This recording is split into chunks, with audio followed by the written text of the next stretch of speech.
many children relate to the dogs, because when we first come in, we tell the dog story and we say, this is a dog nobody wanted. Everyone had given up on this dog.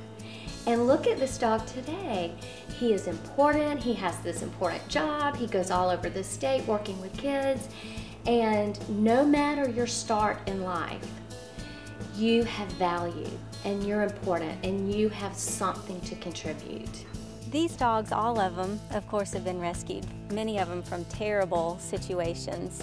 But all of us as instructors, we have dogs at our house too that have had bad situations and they needed rescuing from neglect or abuse, and they often go into the classroom. Some are a little skittish, so they don't go in the classroom, but others are great matches. They are just an example of no matter what happens to you in life, that's not what defines you. What defines you is your heart, and how we respond to things that happen to us is the most important thing, and they respond to love.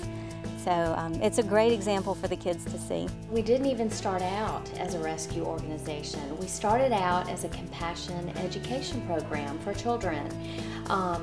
We have an 11-week curriculum and we go into the schools, but what brings those lessons alive is that we would take with us a rescued dog. And in the beginning, all of our instructors would have their own dog at home that was a rescue dog. That was kind of a prerequisite to having the job, really.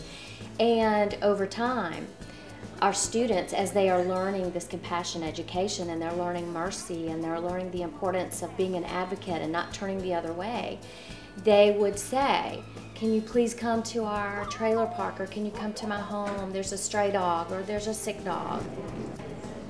I've just learned that really giving love is important, and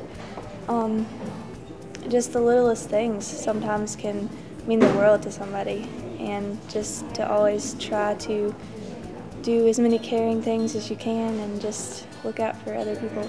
So I can see transformation in kids' lives immediately.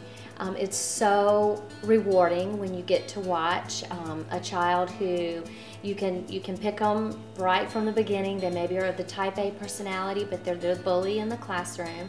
They sort of manage the other students, but they use their power or influence for intimidation. And when you begin to see them transition and become an advocate, so now they're using their voice to say, hey guys, let's quiet down, we're scaring the dog. And you congratulate that child immediately and say, you know what, you're using your influence and your power and your voice now to help someone else, and you can do that in your everyday life. You can be a helper. But you also see it when you see the shy child who maybe is abused at home, who doesn't know who they can tell. They've been told that if you tell, you'll get into trouble. No one will believe you. If you loved me, you wouldn't tell. You can see we have many of those children that come forward, and we do bring in counseling, and we work closely with the guidance counselor in those cases. And those children have been set free because they have the right to say no, and they have the right to be safe.